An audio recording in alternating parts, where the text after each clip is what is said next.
I'm done. It's all my commentary for the day. Okay. I'll So- bet you can be really efficient. Yep. This meeting, because I'm about to fall on my face. know. So Chelsea is supposed to also be here That's what I was. tonight, but it's 4:59 with you Yeah, and Joe's- Jasmine online. We Yeah, have a Joe's second. quorum. Yeah, Joe's on. Joe's pretty fried from the last meeting. It was online. Yeah, and he stepped off, so he saw that we had a quorum, so, he wasn't here for the original round of this either, so, Right. but we do have a quorum. With that being said, Great. give me 1 second here. I need to set up the recording. All right. It is Tuesday, July 16th. This is the Pickens County Planning and Zoning regular meeting. And we will start with any commissioner comments that are not pertaining to the agenda. Planning staff comments? Public comment. Evan was gonna ask. Yep. And then I'll open it up for public comment. Eden? Thank you so much, Commissioners, Chairman. Great to be here. Thank you. For the record, my name is Eden Vardy, and I'm with the Farm Collaborative. And I was part of the effort several years ago to change the land use code for temporary seasonal housing on agricultural land of more than 5 acres. The program has now been operating for a number of years, and we would love to initiate a discussion to revisit the ordinance to allow for a more perennialized option on the temporary land use for the self-contained units of housing. I believe when the ordinance was passed, there was not a sunset, but a revisiting clause that would kick in several years after the ordinance went into effect to see if changes were recommended. And so we would love for the council to recommend that that revisit does take place and that we can look for a more year-round option to be added on to the temporary ordinance. Go ahead. So Ed, and I assume you're asking this board to sponsor that update as per request by staff. Yes. We just need to get this agenda item on the schedule, or what's the next? I would ask the chair to take a quick vote based on, so basically Eden sponsored the original. It was a citizen-made update to land use code, and what Eden's looking for from this board is for this appointed board to sponsor the update to that land use code text amendment that we made now 2 or 3 years ago. And Eden, correct me, but the issue remains that even though it's seasonal workforce housing, as we all know, if you try to park a vehicle somewhere else outside of your farm, that you're probably on the hook for $500 per space or something silly like that if you tried to park an RV someplace else. So really, I think this is trying to come up with a solution that still maintains the health, safety, welfare of the occupant, but also works well with the Farm Collaborative and potentially with Two Roots. And there's also, if we did have someone from Open Space and Trails here, they have also updated their master, I don't know if it's their master plan, but they've been looking at individual properties and how do they do housing within agricultural properties. Sounds good to me. You wanted to, I was gonna say before any votes are Yeah. taken, Yeah. Suzanne Edvardy is joining us and has made a request for a land use code amendment to take the seasonal housing, temporary housing section of the Yep. code. Yeah, You know so what his request it's is? already been submitted. No, the request is to the P and Z, Okay, ask if they would essentially sponsor it. okay, Would initiate it under the land use code. all right. So you're familiar with it. Yeah, So All right, so sorry, I missed. there you go.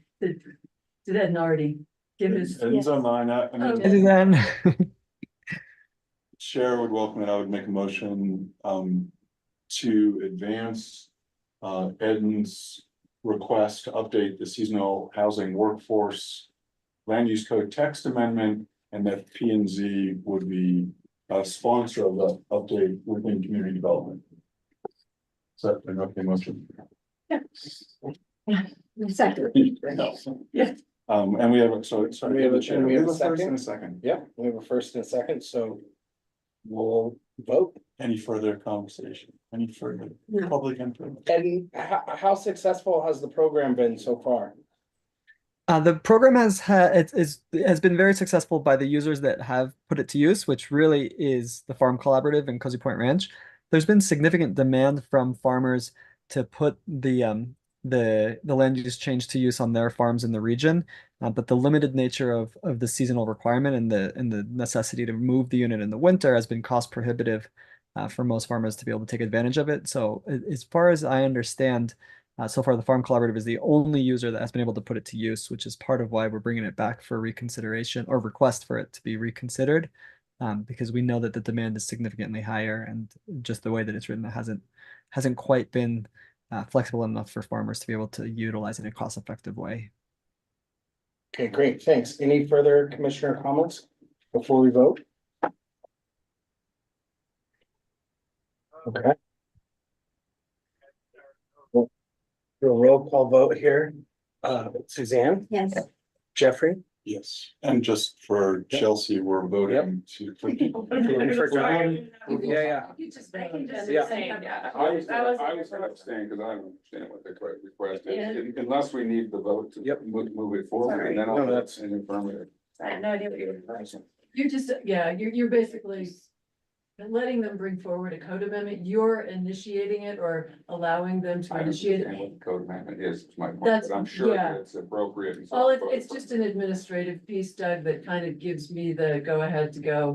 The P and Z wanted to bring this forward. I'm not gonna treat him like a private applicant and have him submit fees and I you think see. like all of those. It's kind of, so it's helping on the administrative side to bring something forward that you will consider as a code amendment. I think that's, So we're gonna consider it once The it's short brought version. forward. yeah, so you're not voting on, The amendment itself is just what I read for it. Chelsea, do you want to vote or abstain? I know what that in theory is now that I've heard it. I just had to hear, but I'm sorry, I apologize. I had to get a ride across town. I vote in favor of bringing forward the code amendment. All right, great, and I vote in favor as well, so. And Jasmine? Yes, sir.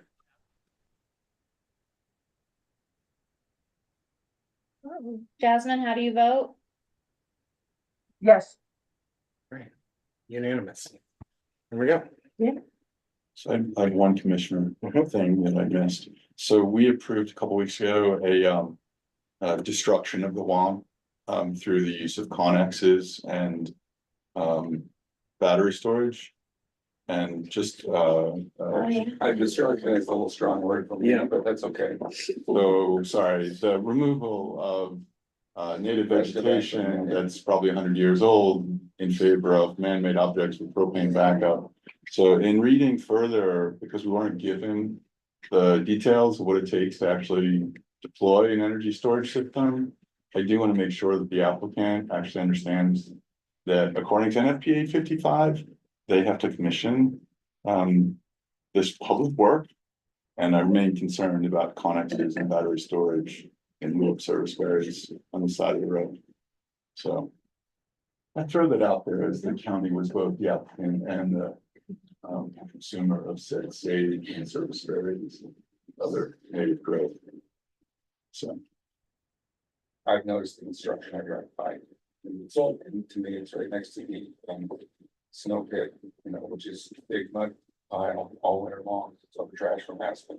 So it's not a, I said, it's My point in raising it was not to relitigate what was really the defiling of the WAM.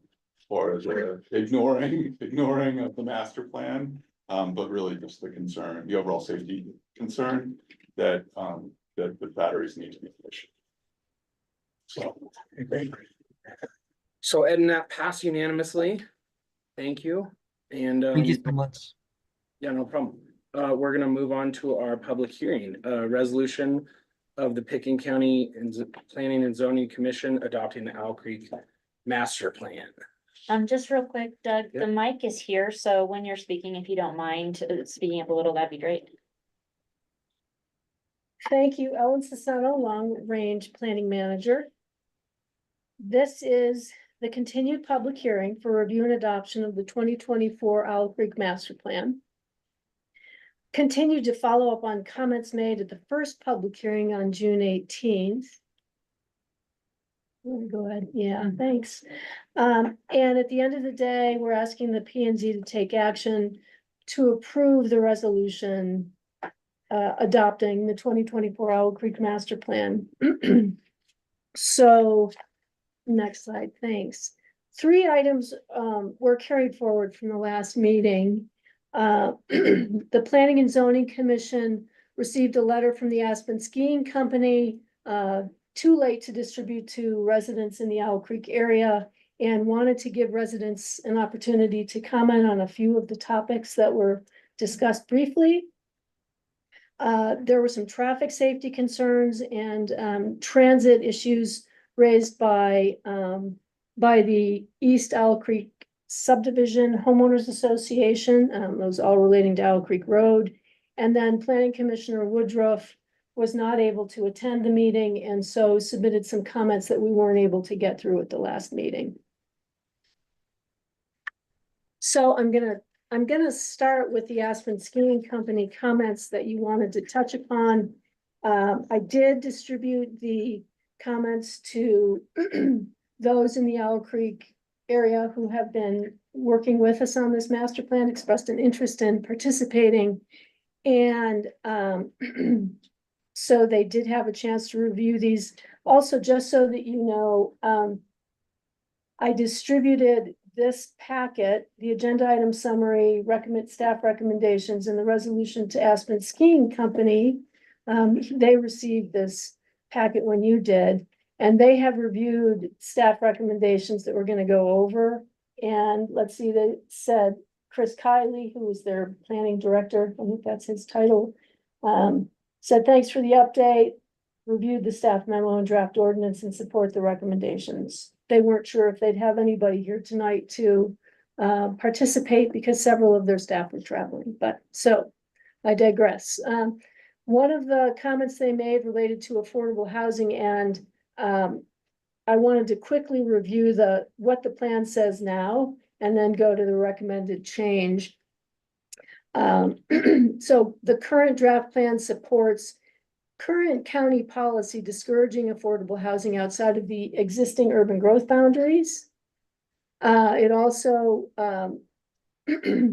supports the prohibition of rezoning of lands to AA affordable housing zone district, with the exception that citizen housing, primarily caretaker dwelling units, outside of the UGB may be acceptable where density is appropriate for the surrounding area and development is containable. So that's that really is representative of current policy. Staff dropped in some additional recommendations relating to housing, partly to be consistent with the Brush Creek Master Plan, fairly recently adopted by the Planning and Zoning Commission. One of the recommendations was to enforce the use of caretaker dwelling units for affordable housing specifically. Another was to support deed restricted on-site job-related housing on working ranches. So that may relate a little bit to Ed and Vardy's discussion that was just had.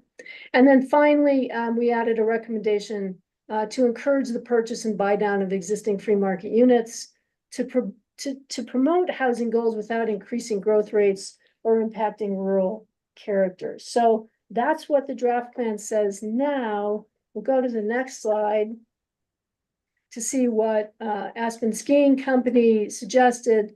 They suggested that we add support for development of a supply of on-site, appropriately sited and sized citizen housing within the plan area at a level commensurate with the employment generation impact associated with low-density single-family residential use within the plan area. And that is a recommendation that is consistent with a recommendation you've seen in the Community Growth Advisory Committee report.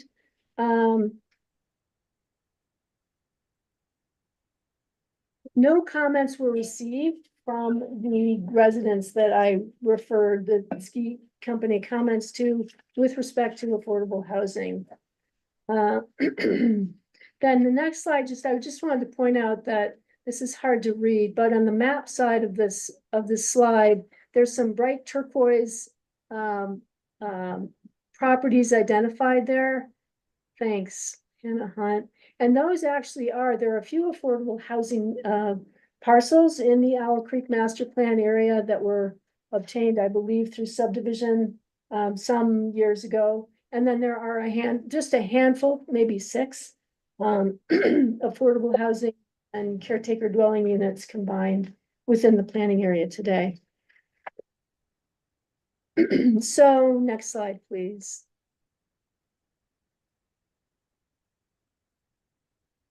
So from staff's perspective, housing is a community issue that the entire community is wrangling with, the state's wrangling with, the country is wrangling with, right? And it needs to be addressed at a countywide scale. Rather than use specific language recommended by the Aspen Skiing Company, staff is recommending that we add language that recognizing that housing needs to be addressed for the community at large, and that we reference the Community Growth Advisory Committee recommendations specifically regarding housing as the recommended basis for housing policy in the comprehensive plan update and Vision 2050 project moving forward. So rather than try to resolve the housing issue for the community as a whole in this planning area, staff is recommending that we address it, really looking at the larger community need and benefit at the comprehensive plan level. And based on very specific recommendations that have already been made by the Community Growth Advisory Committee. So this is a recommendation from the Aspen Ski Company to acknowledge the inherent visual impacts associated with ski area operations and maintenance. And this was not controversial. Basically, the ski company said, you know what, there's typical activity associated with ski area operations that are necessary for function. And they do ski lifts, snowmaking equipment has visual impacts, and they asked that this be acknowledged in the plan, that those types of visual impacts be acknowledged as acceptable. No comments were received from the Owl Creek residents, and this is something that the planning commissioners expressed support for at the initial public hearing, and staff supports this recommended addition as well. And I guess if you need to stop me so that we can get through this, but I'm going to try to walk through it as quickly as I can. So this SkiCo recommendation is to add support for the establishment of reliable broadband service within the plan area, but also to allow for visual impacts that may be necessary for infrastructure towers. So next slide, please. I did actually receive an additional comment from a resident in the Owl Creek area who said yes. And there was a resident in the audience at the first hearing that said, hey, we support telecommunications infrastructure for safety purposes and also to allow us to have cell service.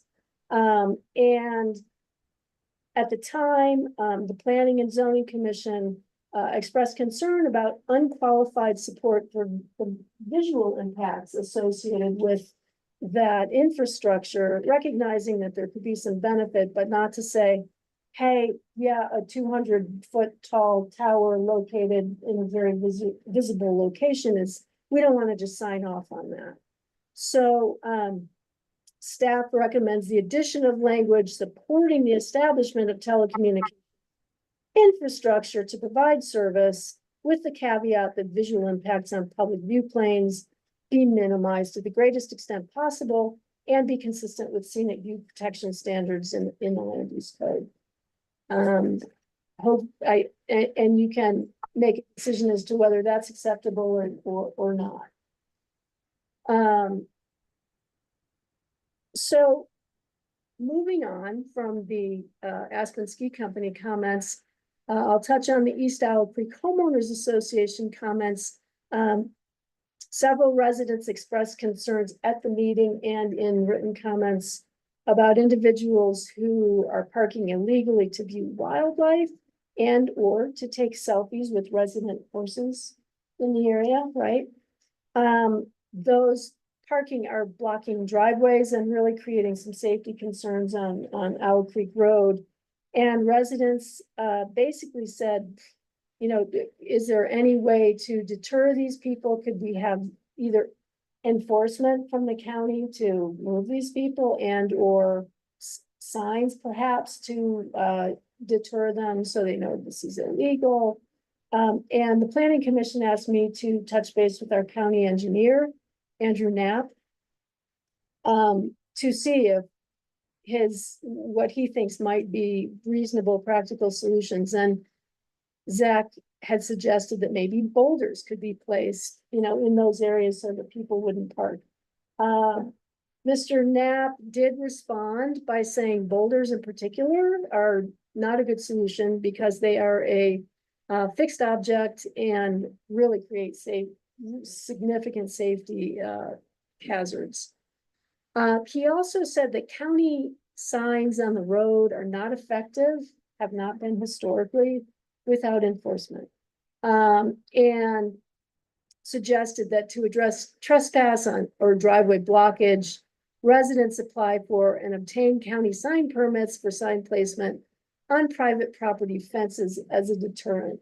And I included the map to the right just to show, you can't see it very well, but this is an elk production area, migration area. There's a road crossing along Owl Creek and across the middle of the diagram of the map there. There's winter range, critical winter habitat. It's a really significant elk area, which is why, you know, so no surprise that people are looking. Is that looking? Yeah, stopping to look, have a look at the animals here. And so anyway, this is the recommendation that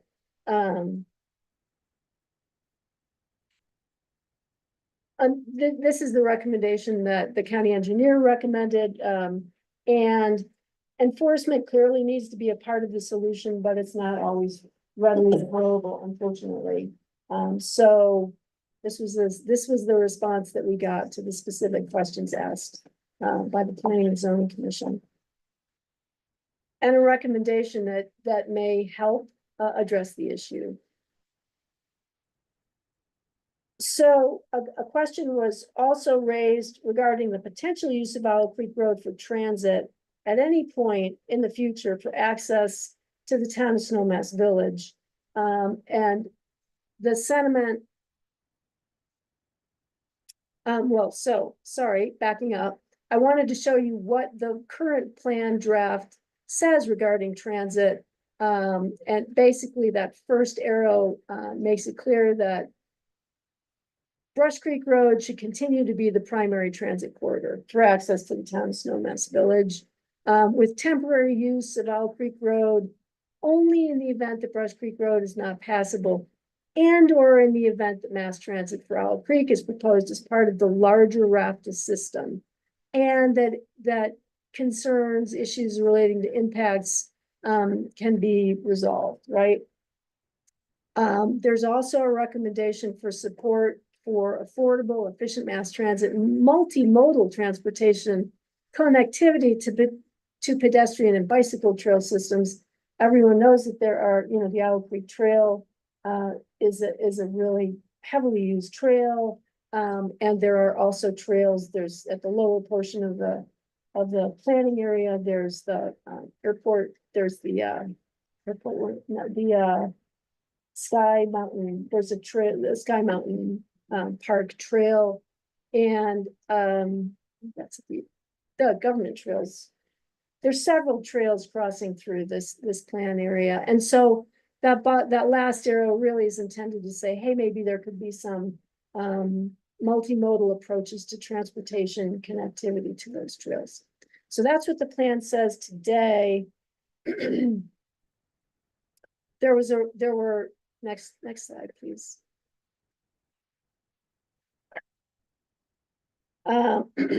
Residents at the meeting basically said, one resident at the meeting said that the East Owl Creek subdivision homeowners association was absolutely not in support of any recommendations for potential use of Owl Creek Road for transit as a primary transit access.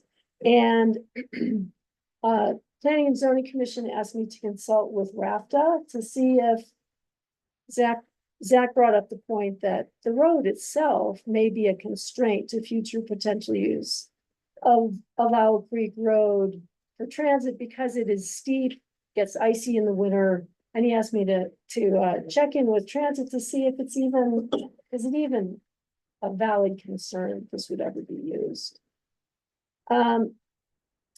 Staff consulted with David Johnson, who is the RAFTA planning director, I think is his title. And his response is reflected here.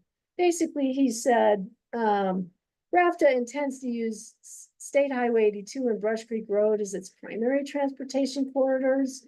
And to his knowledge, the grade and width of the road is not really an issue.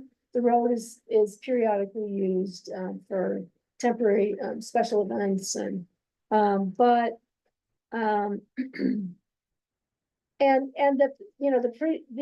the system that's in place now is pretty efficient, using Highway 82 as a thoroughfare with direct access to Brush Creek Road, which then drops people at yeah, I'll leave it at that. So the staff recommendation is to leave the plan text as is, to allow for consideration of transit in the context of the broader community needs, which may evolve over time. This is another issue that we want to look at in the comprehensive plan, so that we're considering what may be transit needs in the future for looking at the community need as a whole, rather than trying to narrow the focus to just one plan area. So then we'll move on to Commissioner Woodruff's comments. And he's here to jump in if need be. I'll try to run through these quickly. So the first arrow there speaks to protection of water resources, specifically recommends discouraging the use of vanity ponds. Ponds should be for irrigation uses only and not store water outside of permitted irrigation use. And I assume that's referring to state standards for irrigation ponds. Again, staff is recommending that, again, this is another issue. Ponds are a countywide issue and something that we deal with on a daily, I think almost not daily basis in our office, but a lot. And we are recommending that rather, again, than just speaking to it here, that we address ponds under the water use conservation topic in the comprehensive plan update. Again, as use of ponds for aesthetic purposes or irrigation implicates state regulations that where we may not have purview. And so the recommendation is to again make sure that that's addressed in the comprehensive plan to apply countywide. Great recommendation. The next arrow speaks to a specific recommendation in the plan for wildfire detection systems. And Mr. Woodruff just suggested that in addition to providing support for advanced wildfire detection systems, that apparently we left out the word that these systems the notion that these systems should fully detect threats from wildfire. So drop that word detect into the recommendation, and staff concurs that that is a good clarification. There's another recommendation, relating to mineral extraction. The current language in the plan text recommends limiting mineral development. And Mr. Woodruff has suggested that, that language be strengthened, to recommend prohibition of mining that degrades air and water quality. And, staff concurs with that direction, again, recognizing that we are preempted by state and federal agencies that regulate mining on several fronts, but to the extent we can make that recommendation, staff, believes it's appropriate. And then, relating to wildlife, again, this is a statement that's in the plan, suggesting that the land use code be amended to include standards that support preservation of wildlife habitat and biodiversity, really improve that section. And Mr. Woodruff suggested that we make that local wildlife habitat and biodiversity, which again, staff concurs that that's a reasonable modification. And then, so this first arrow shows what's in the 2024 draft plan recommendation relating to the potential for a buttermilk to Snowmass gondola connection. Specifically, this is something that was carried forward from the 2003 plan. And in that plan, it was recommended that the caucus basically be included in any discussion of a potential buttermilk to Snowmass aerial tramway. And that issues regarding rural character and wildlife impacts definitely be discussed as part of that direction. Commissioner Woodruff has recommended making a stronger statement, making it clear that aerial tramways are not appropriate in rural corridors because of rural character and wildlife concerns and others. That's an option that commissioners may want to consider, but as an alternative, staff is recommending leaving the language as is. And again, addressing the issue of aerial tramways in the comprehensive plan as an issue relating to the broader issue of transportation and mobility countywide. There has actually been another recommendation for an aerial tramway in the past that I'm familiar with. So it's the discussion hasn't just focused on this area. So I think it's something that we should look at countywide and decide, are there, what is a reasonable policy relating to aerial tramways as transportation mode. Did you say you want comments now or later? You want to just go through it? You know what? I think I have like 2 more slides. So Okay. will you remember them? I will. Do you need a piece of paper? No. I have- Okay, all right. I think I did this last time. You're like, "Oh." So So- didn't have paper with me. So then those were things that the planning commission specifically asked me to come back with. In addition, I just wanted to touch a few remaining topics seeking to confirm planning and zoning commission direction. These were touched on at the first public hearing, but I wanted to make sure that I got your direction, if there was specific direction, right.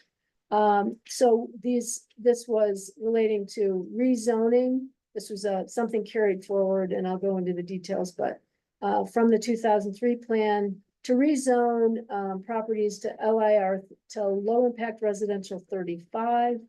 There was another topic regarding Owl Creek continuing to be a TDR receiver site. Again, that was carried forward from the 2003 plan. And then there was a new recommendation relating to residential growth and land use around new short-term rentals. And so next slide just gives you the text that's in the draft plan now. Specific to rezoning, there was a little bit of discussion about this at the last meeting, but again, carried forward, and this recommendation actually exists in several of the caucus area master plans. It's not to rezone the entire area to LIR 35. There's some exceptions, areas zoned ski rec, properties within East Owl Creek and Eagle Pine subdivisions.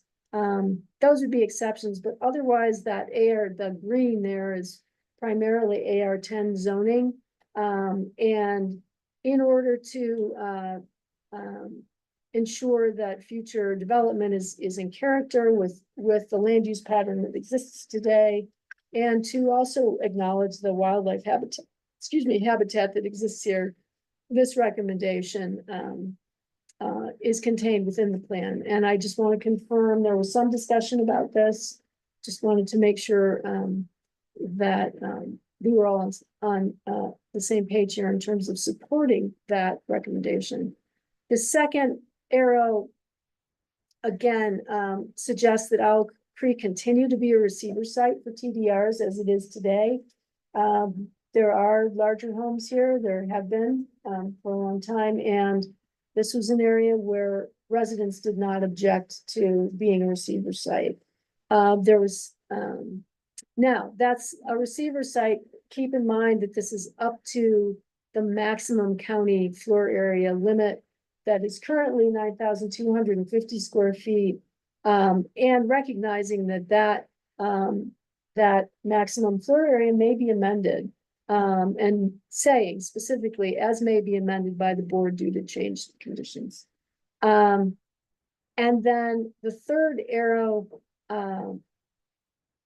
speaks, this is new, and it's suggesting that provisions be developed to prohibit any new use of residential properties as primarily commercial short-term rental properties.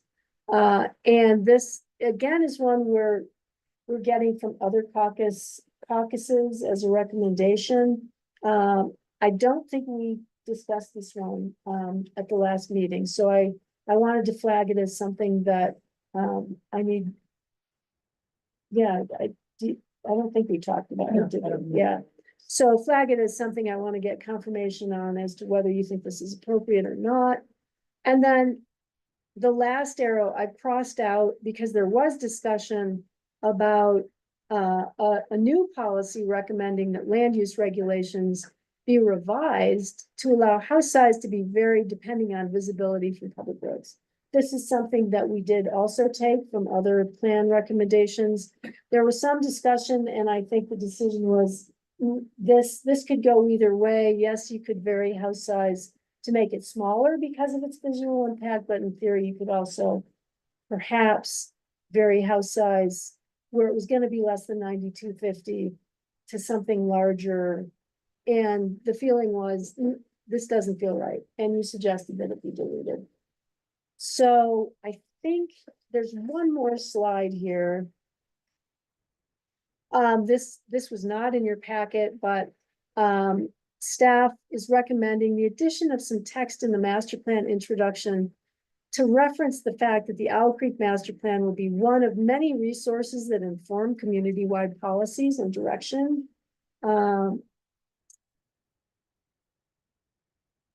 In the Pickens County Comprehensive Plan update, the 2050 vision process moving forward. And that's again, sort of speaking to some of the topic areas that we've covered, housing, transit. At the same time, some policy aspects of the comprehensive plan may influence policy direction on topics such as housing and transit that are germane to and may differ from Owl Creek Master Plan recommendations. So just saying that upfront, recommending that we say that upfront in the introduction to the Owl Creek Master Plan, or something to that effect, just to make those using the plan and residents aware of the fact that this plan needs to be considered in the context of a broader community context. So that, I think, other than the recommendation which stands, staff recommends that with revisions as directed by the Planning and Zoning Commission, that you take action to approve the resolution of the Planning and Zoning Commission adopting the 2024 Owl Creek Master Plan for the area depicted on the resolution map Exhibit B and certifying the master plan to the Board of County Commissioners of Pickens County, Colorado. And that is the end of my presentation, and I would very much appreciate questions, comments that you may have. First, Suzanne? thank you for spending so much time, thoughtful time on this. I agree with everything and appreciated everything that you did. Let's see. Going back to the aerial transportation.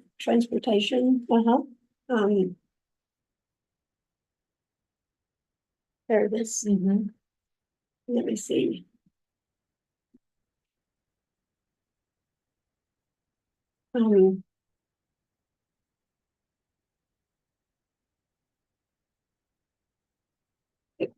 Staff recommendation is as an alternative to modifying the draft plan language to address an issue of the tramways or overhead transportation.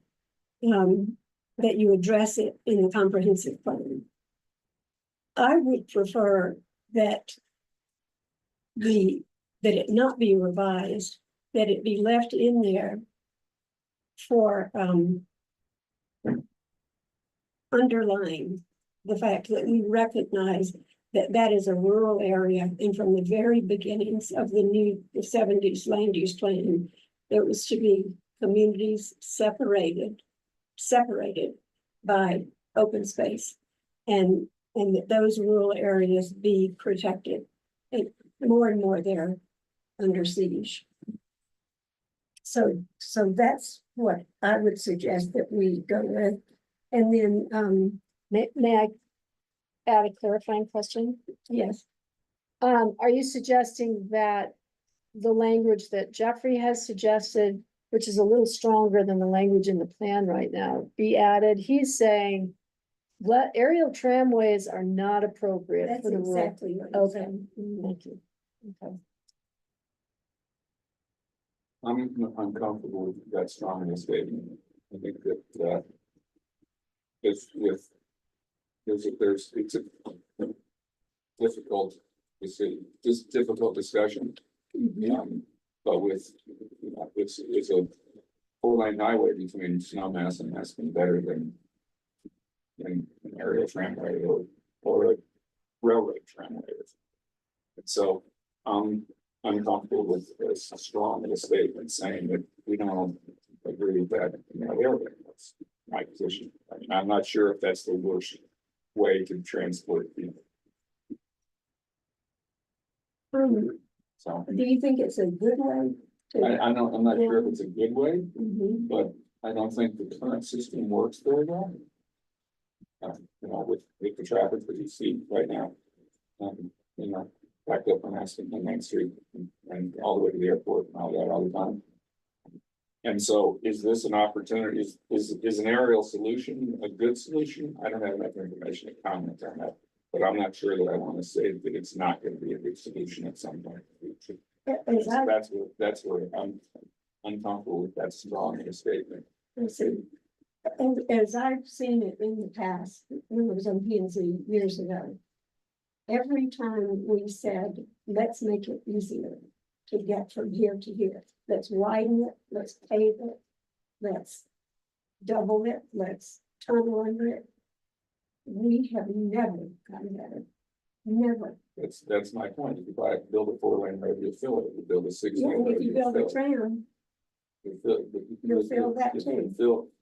But is it less impactful to have more tram cars than a 4-lane highway? I would say yes, but I understand. That's my difficulty in supporting this channel, because I don't know. I mean, I drive out through here most days, Mhm. right? There's obviously more traffic than it used to be. Do I want to see it turned into a rapid corridor? No.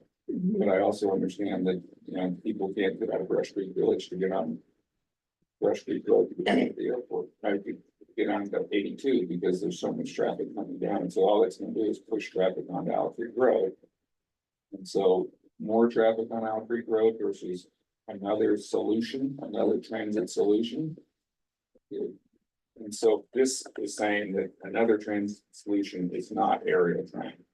That's what this says to me, and I don't wanna unequivocally say that an aerial tram is not a solution. And Jeffrey rewrote it, so. Again, we're talking about Owl Creek, not Brush Creek, so. I know. We're talking about one transit corridor that, that the visual impact and more towers would certainly change the character of an organization corridor. So we're limiting the comment to, rather than waiting for the comp plan to come along, we're limiting the comment really to one specific planning area where it likely is inappropriate. So it's, you know, this is really for this one area. And again, the character changes once you get up towards, you know, 6-story buildings and the multiple malls. Right. We could be having a conversation where we're connecting tasters with the collective. So we're sort of preempting that in this. And so we're saying That Brush this- Creek is the transit corridor as opposed to Owl Creek. Like, Brush Creek, Highway 82. Yeah, and it's the same as we're getting the feedback from RAC there, right? And everyone's getting, we have devices in the road too to slow you down. And we do have roads that are not Brush Creek, you turn off to look at the elk. So there's a bunch of devices there that human beings don't use. They speed and they forget there's a speed table and they don't park in you know, there's a park nearby, county owned. The people don't park it, they literally park halfway on the road. So I'm digressing, but Yeah. we're trying to maintain this as a rural, I mean, And frankly, we're not in gonna cell towers, I mean, so that my comments are gonna go the other direction with what I'm arguing here as well. So, so as I think it through and saying that, you know, aerial tramways or some other transportation method, and the Brush Creek Valley is probably more appropriate than the Acton Valley. So, I can eliminate my objection. Never mind. and no, but I appreciate you thinking, it's like, we're saying, look, this is a neighborhood planning area. And we're really just focusing on the needs of that planning area, and, we have the opportunity to make that planning area not change. Right. And that's what's, you know, we're espousing. Right. Yeah, no, I understand. And it's, what I'm saying is. That's what I can, the other comments I'm gonna make. So. It's gonna be, I remove my objection. Thank you for thinking through. The language does say should not connect ski areas in the valley, like valley to valley. And so it is not specific to that. The language is very broad and it's pretty aggressive. And there was just recently, like 6 or 7 months ago, an amazing paper, I think it was Urban Planning Institute, where they were talking about aerial tramways as a mode of transportation and how effective and how they use the example as Telluride as one of the best examples for tram use connecting the upper village to the lower village, how effective it is, and I've used it before. Yeah. And it runs, and it's, you know, compared to vehicle use, the amount of emissions. They use La Paz, Bolivia as well. They have an amazing new tram system and, you know, and if you go, there's another article that Palma has where Palma's basically expanding they're going with aerial transportation as they're, you know, not building ski lifts on ski mountains anymore. They're just using this for urban transportation, connecting different modes. And so that language it's not just talking about this small valley, you know, or whether it be, you know, Owl Creek. To me, it's a little more broad. But I 100% agree that you should cut off. You can stop that paragraph with not appropriate for rural corridors, period. Yeah. Because you should at some point consider trams to connect ski areas right here rather than roads with cars. And not appropriate for rural corridor. this rural corridor. Well, it's for rural corridors, period. Yeah. Yeah. I mean, it makes it stronger in other areas, even though it's specific with this, like, growth area, whatever it is. Cause I mean, when they originally built the base village of Highlands infrastructure is designed to have a small, not a tram, but a ski lift that connects the bottom of Highlands with the bottom of Tyhap. And that would have been a great, I mean, that's a small little lift that connects those two ski areas. And I know that's not an option anymore, and I believe that it wasn't successful due to a lawsuit from real estate, a homeowner. But, you know, I don't want to preclude things like that in the future that are actually really effective uses of ski lift transportation that cuts down on traffic and all that. So Just what Chelsea was saying. to clarify, you're comfortable with the revised language to say aerial tramways or overhead transportation are not appropriate for rural corridors? What's interesting about that is it doesn't say that you don't have on the ground. There's a tram that's not up in the air, yeah. Particular, yeah. Exactly, you can still have a train or something. That's good, you could put a train through Concrete, I Okay. suppose. Right. Not in my lifetime, but it will happen. What if it just said Owl Creek or the area that we were talking about in the caucus area? I think it's stronger the same in rural corridors, because it says it for rural corridors, even though it doesn't necessarily relate directly, but it tells you what they're thinking. Okay, great. Okay, And don't modify it to exclude trains. This is just aerial and overhead transportation. Or visible one. okay. So Suzanne, did you have, Zach, I don't wanna Oh, go ahead. take, did you have other comments? No, No, okay. no, let me see. Well, let you, Well, it would be off of this topic. oh, well, no, do you have any other comments regarding Okay, this? so we've settled this one. I think we have, unless there's an objection, we'll go with the revised language. Okay. The other question I had to do with no new residential STRs in that valley. And I can't remember what your is that would be in the Owl Creek master plan. I like that. Okay. STRs. Unless we're starting to change it to a lodge district. Do you wanna, other commissioners do we leave that? Leave the recommendation as is to recommending prohibition of short-term rentals in the Owl Creek master plan, yes, consensus there, okay, Yes. thank you. We're not checking in with Jasmine, but I assume she'll Yeah. speak up, She did have her hand up a while ago. and She did. Oh, you're muted, Jasmine. Oh, there- I unmuted myself.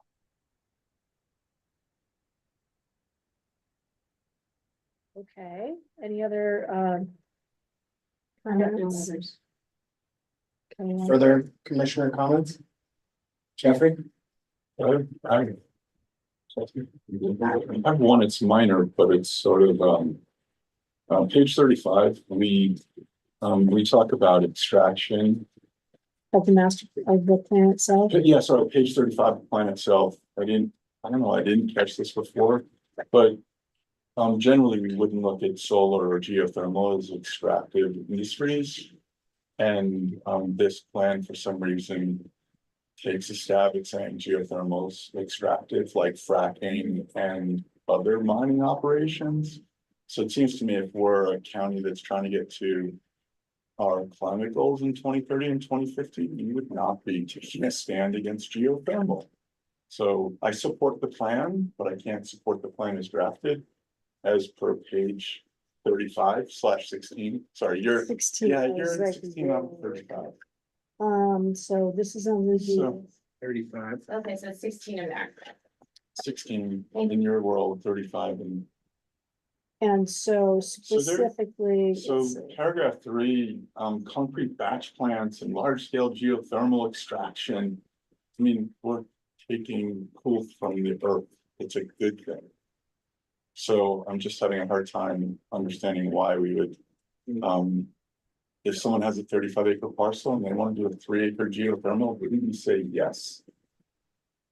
so, let's So see. number 3, Right, I'm not comfortable with geothermal mentioned as an extractive industry like concrete batch plants and rock crushers and gravel and sand pits. And then further, we go down to the action items and say oil and gas, fracking and geothermal, holy shit. Geothermal's got to be struck from that paragraph A and then paragraph C as well.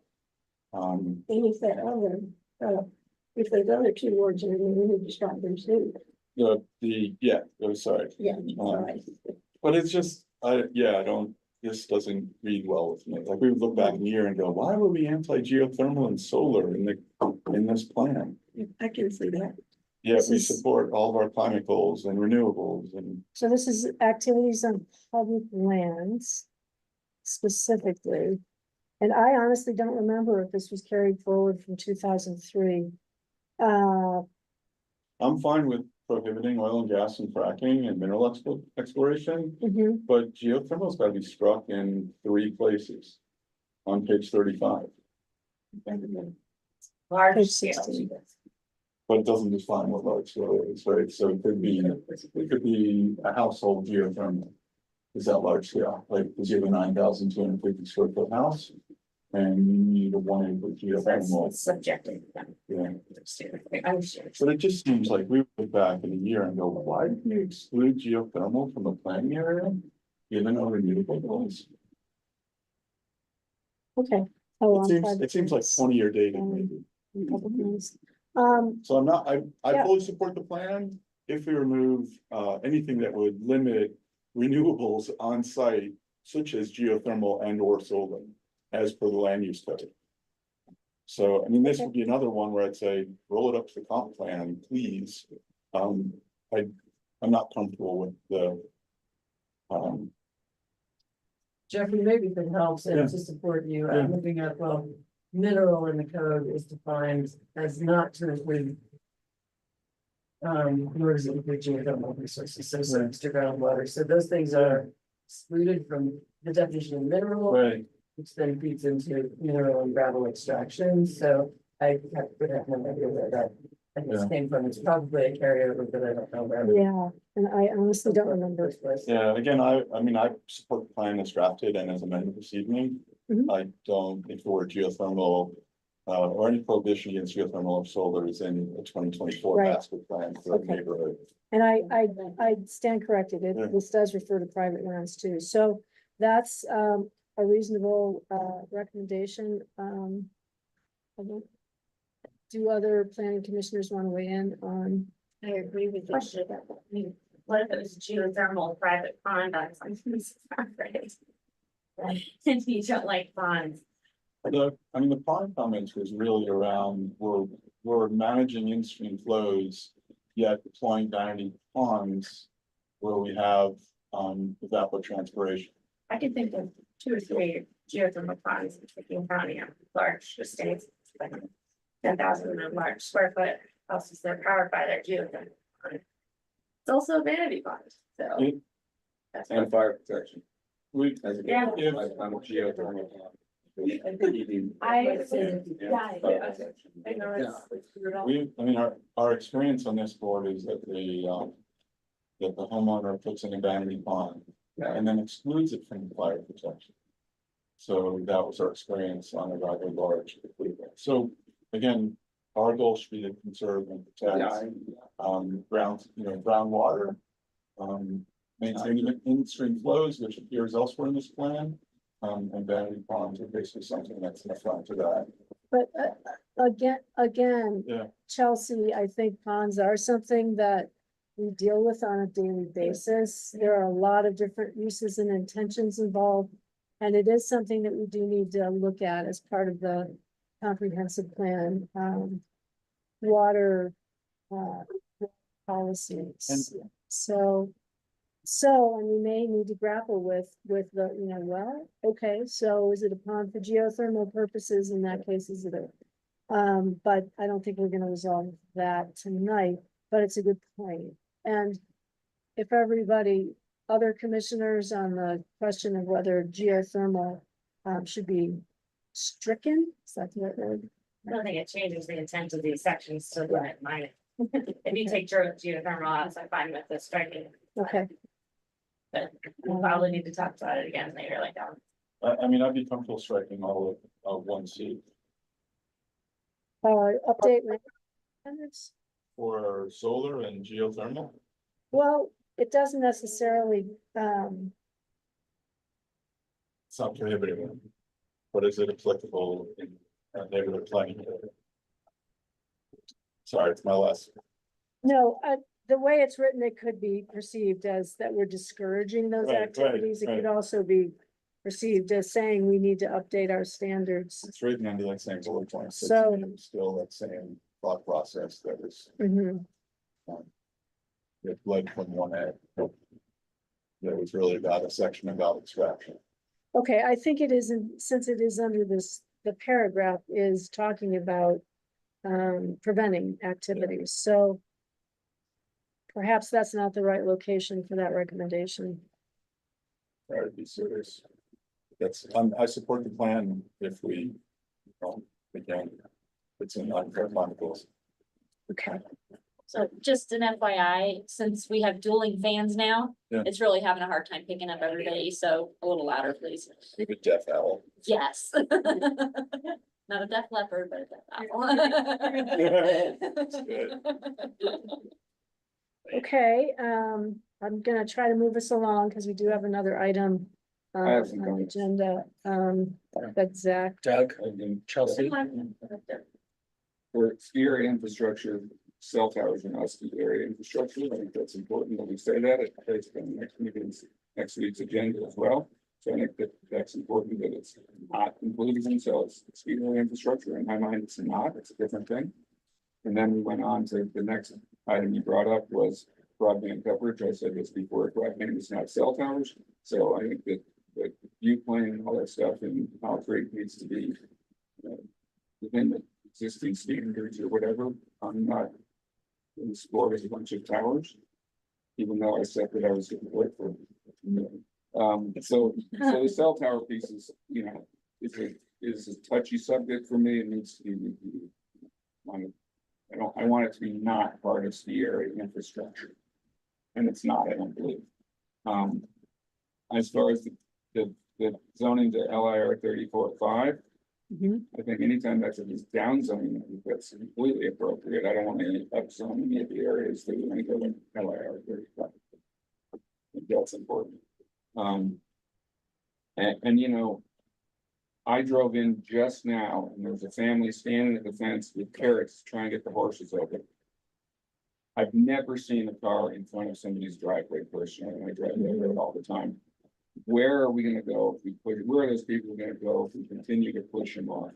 I'm not interested in the county being that big of a big brother that says you can't stop and, the elk there are amazing in the spring and the fall, sandhill cranes are landing in those fields.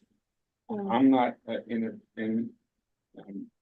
I'm not for enforcement and telling people they can't stop and have their kids stand on the fence and look at the horses. And I understand there's a liability perhaps for the horse owners.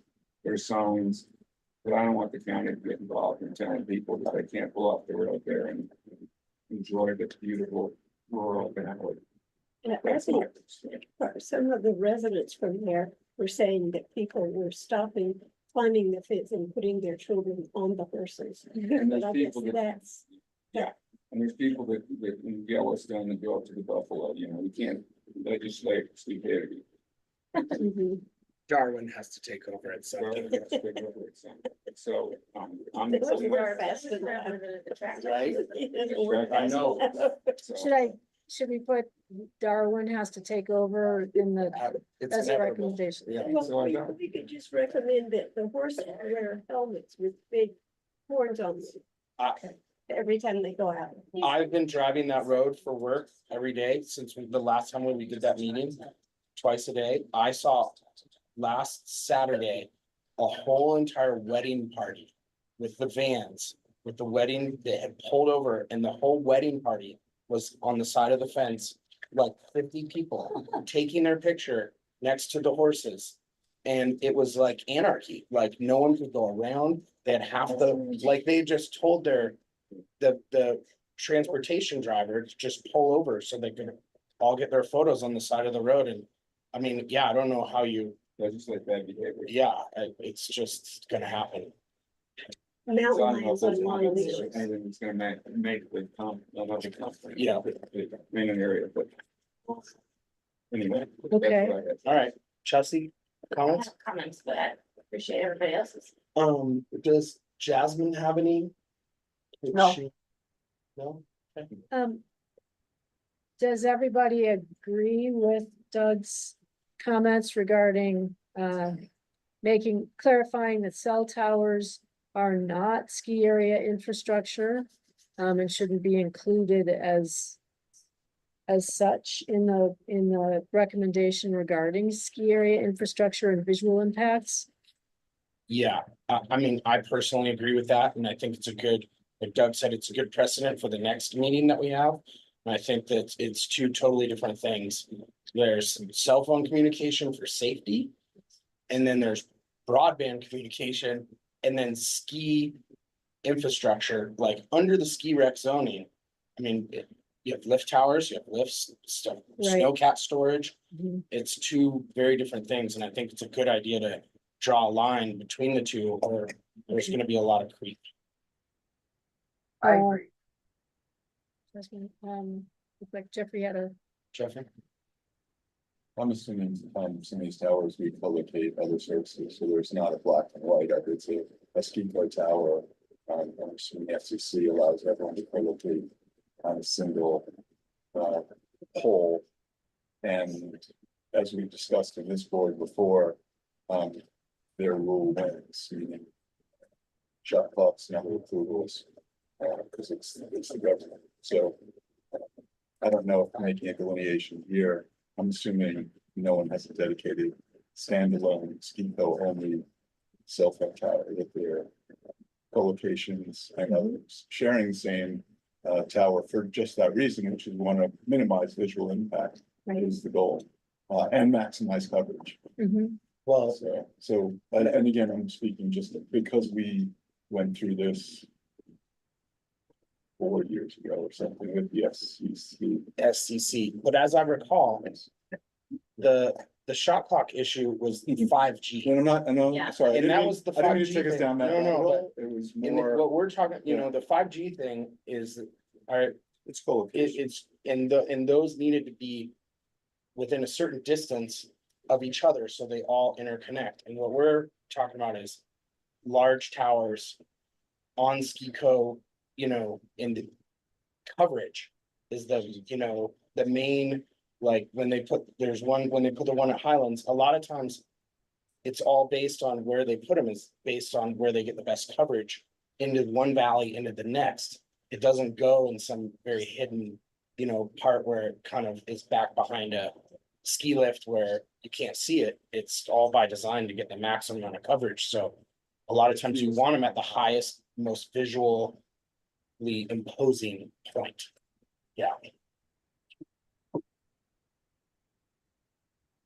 Okay. So it sounds as though the preference here is to just say cell towers should not be considered ski area infrastructure for purposes of visual impacts associated with normal ski area operations. I think that's what you're saying. That's my. Unless, I mean, do you want to have an unless they're co-located, or I don't, No, that starts at dinner. Okay, My children so go to not bed, unless. just want Okay. one more orange juice. Yeah. Just Okay. one more. right? In the very next slide from your presentation was cell phone broadband coverage.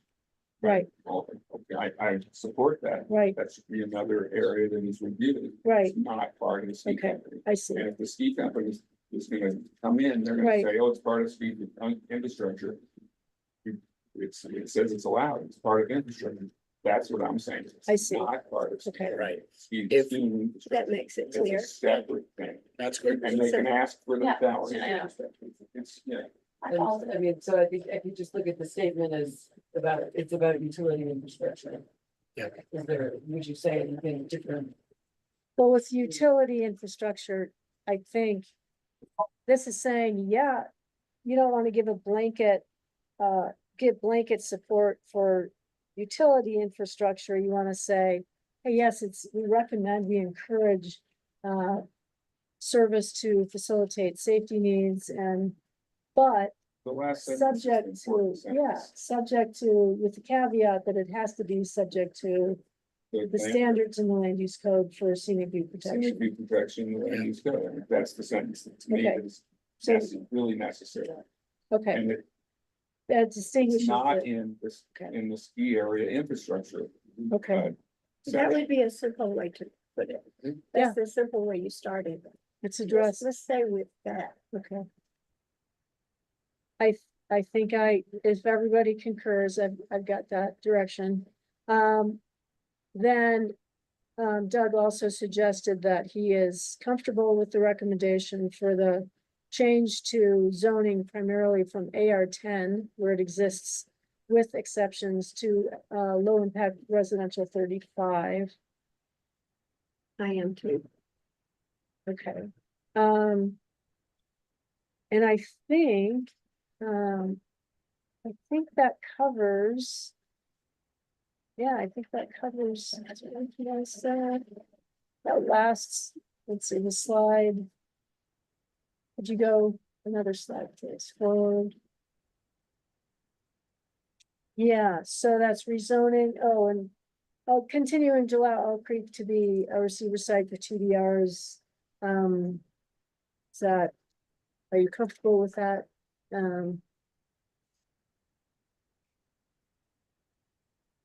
Into the PDR program, there has to be a receiver. Yeah, and that, again, that is still subject to the maximum floor area allowed. And that maximum floor area is 9,250 square feet and at the moment, but that could change. It could be increased or reduced depending on the work we do over the next year. Okay. All right, well, I think unless there are other comments that, If the chair would, please, so given the less than salubrious air quality in the room, I would like to make a motion. Of a resolution of the Pitkin County Planning and Zoning Commission adopting the 2024 Owl Creek Master Plan. As amended through this conversation. And I did not codify all those with notes, but Ellen has captured all those. And I would welcome the chair to sign those as this resolution as amended. Second. Second from Jasmine. Do we have any further commissioner comments before I call a vote? Don't have to take public comments. Oh, that's a good question. Just wanna make this is a Yeah, public yeah. hearing. Public hearings. All right, I'm gonna open for public comment. Do we have any? We have no one on the line and only one person. Should I do it? Should I give you some thoughts on a couple things? Please. Important things to think about that I've done some thorough research on, that might be important to look at so we Can you state? preserve the goals that we're trying to accomplish here. Can you tell us your name? Sure, my name is Chris Nolan. I'm property in Brush Creek Village. It's really beautiful. I can see the whole Snowmass Park, only about like 3 or 4 houses. From there all the way to Snowmass Village, so we've done an excellent job preserving that whole area. It's really beautiful. There's a park on the street. Anyway, I think that there are a couple of new things that are at play that are going to significantly inform some of these decisions coming up here. The state recently passed 174 pages of statewide preemption, Colorado land use regulations. Please don't shoot the messenger. I'm just letting you know.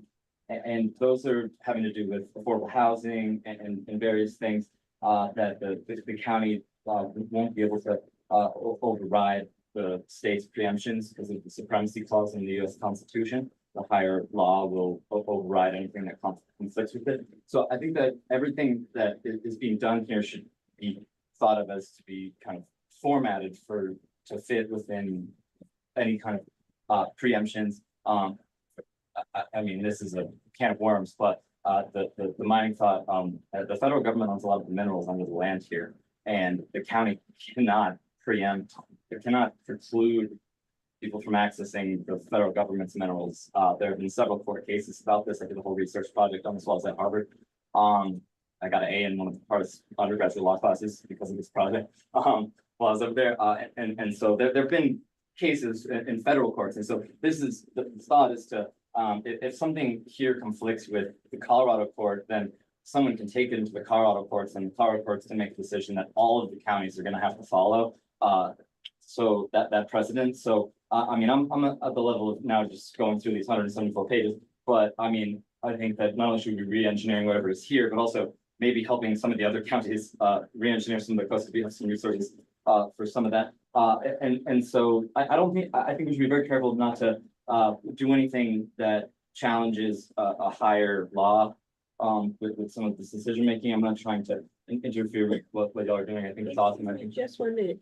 I don't think we don't, don't we always follow in line? I mean, do we set out and go against federal law and? So Is Chris, it what's that what's the number of your bill? It's from 2024 and it applied to the MPOs? so. Are you talking about the affordable housing the Colorado state has? It applied to the MPOs. What is MPO stand for? So it applied to metropolitan planning organizations, which are largely front range municipalities. There are about five acts passed within the last few months that were signed into law. And so each local jurisdiction is gonna have to submit to the state, I think by 2027, I have it correctly. Some kind of a report about how many people are working in that locale, how many people live in that locale, how many people own the place that they live in, how many people rent the place that they live in, and then a plan to provide for an equaling of the scales, by my layman's reading of this, that the state will have to approve.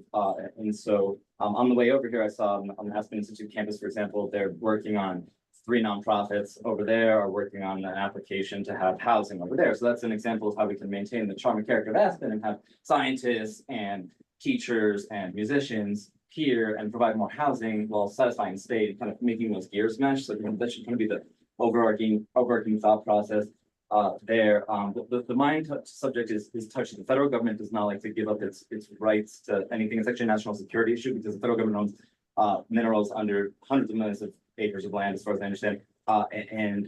States, counties have tried to preclude people from mining within their county, and the federal courts will strike it down. And so I don't think we want to have a situation where somebody takes something to a federal court and sets a precedent that then could interfere with a lot of other things, because that's. Excuse me, just a minute. I'm not sure. Don't we depend on the county attorney to inform us if we're headed in the wrong direction? Well, I think specific to the mineral question and preemption there.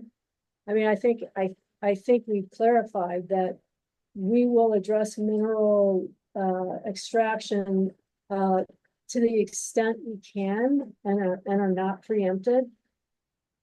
Right, so that's fairly straightforward. I see. I don't have the document. Okay. It was on the website, so I'm just going off of this conversation, and just sharing it with maybe most. So as long as it's a, I understand, like some of these mine claims, like the kind of, we just agreed to buy one of these, but some of them are patented where the federal government sold the surface and the minerals, and then I think that could, then you could preclude mining on those if the person owns both, but if they don't, it's touchy. So yeah, that would just be kind of my thought there. And then as far as this affordable housing thing, like I understand you can't build affordable housing if you're more than so much distance away from any kind of public transportation system. And so as far as this whole idea of putting public transportation through Owl Creek, and if this existential demand to build more affordable housing is gonna have to come through, you know, I mean, this might just kind of be in vain ultimately. So I don't know, I'm not an attorney. I understand Richard was sworn in this morning. So I'm actually finding this a little bit personal. But yeah, I just wanted to, please don't shoot the messenger. Thank you. I just wanted to comment on that and make sure, because I've been following all this closely, and there's there's a lot going on there and a lot specifically directed at this county. I love it here. That there, a lot of it is the second and third order consequences. For example, like the adjacent counties having to deal with some of the social programs of the low wage employees here. Who are coming from Rifle or wherever and living in a trailer, whatever they're doing, and then they're educating their children and paying for the Medicaid, and they're not making the tax money from the ski company revenue here. And so the state is trying to balance the scales between the counties for some of these things that maybe, you know, the best laid plans of mice and men, but then there are these second and third order consequences. And so addressing those, I think, is a good thing about. And thank you. And as far as housing and transits go specifically, I think what we suggested was that we look at the bigger picture for the whole community in our Pickens County Comprehensive Plan, which is also going to take into consideration state legislation that exists. And so those are good points to make. Thank you. We're well aware of the state legislation that's been considered and is under consideration. So really important to keep that in mind because we need to address some of those issues specifically, but we're going to look at rather than specifically addressing that housing piece in great detail or the transit piece, we're gonna put that off to the comprehensive plan as a whole. I see these things could always be re-engineered later if need be to adapt to certain things, but yeah, I think that being proactive about adapting, because these are already signed in by Jared Polis. I think we're 5 or 6 people. I have 174 pages that I pulled together right here. So I could search through it easy. And I think, yeah, adapting what we're doing now to Chris. try to provide for the. We do have one more agenda item we gotta get to, and it's getting late. I'm gonna give you 2 more minutes to wrap it up.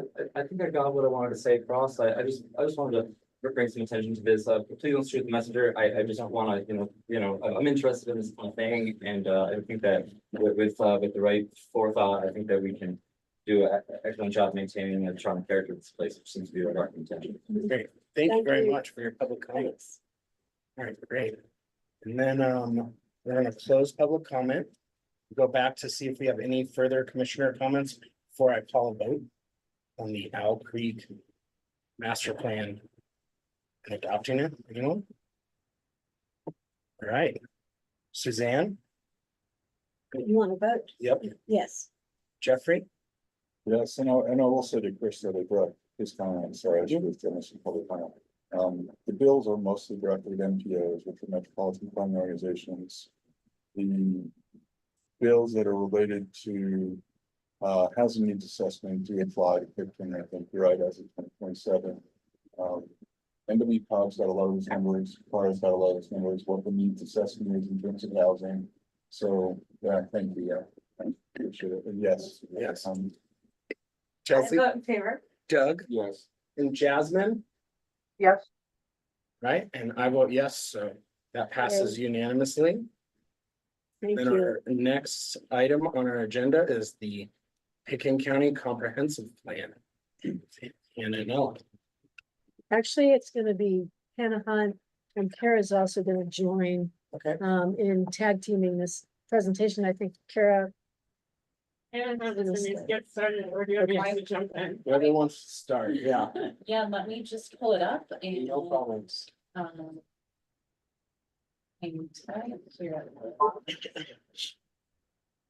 Thank you, Paul. Appreciate it. That's why you're working, please thank Mr. Malloy as well. Will do. I can thank both of you to that. I still think the giant boulders are the way to go. I call it vindictive landscaping. Put really big ones there and then no one pulls off the side. Apparently, the safety hazard goes beyond just a little ding to your car, right? Yeah, so. Hi, I'm Hannah Hunt, Senior Language Planner. We are here to give you an update of where we are on the comprehensive plan update. And what we are planning to do today, so this is our, within the umbrella of Vision 2050, which we've shared with you all over the last few months. what our intent today is to really do a dive into the CGAC, the Community Growth Advisory Committee. Process and takeaways, and I'm gonna pass to Kara to really do that, which is, we gave you all some homework, a variety of different things the last 2 months. But looking at what's the intent, how does that move forward as really the foundational documents of the comprehensive plan? And we've also talked about how the comprehensive plan update process is different than a typical comprehensive plan update process because we've done this community process, which involved this final recommendations of the report. So Kara's gonna kind of talk through how that moves us forward in terms of setting us up for the comprehensive plan update. We are kicking off the Vision 2050 and the CGAC recommendations kind of education campaign, which is really reporting out to the broad community what we're doing and how this process is moving forward. So we want to give an update there. And then share about the comprehensive plan steering group. So that's part of the process that we will use moving forward, who's a part of that, what that will look like. And then go through just the immediate next steps and upcoming milestones. So with that, I will pass it, Kara, back to you and go ahead. We're gonna make you guys yo-yo back and forth between him and I.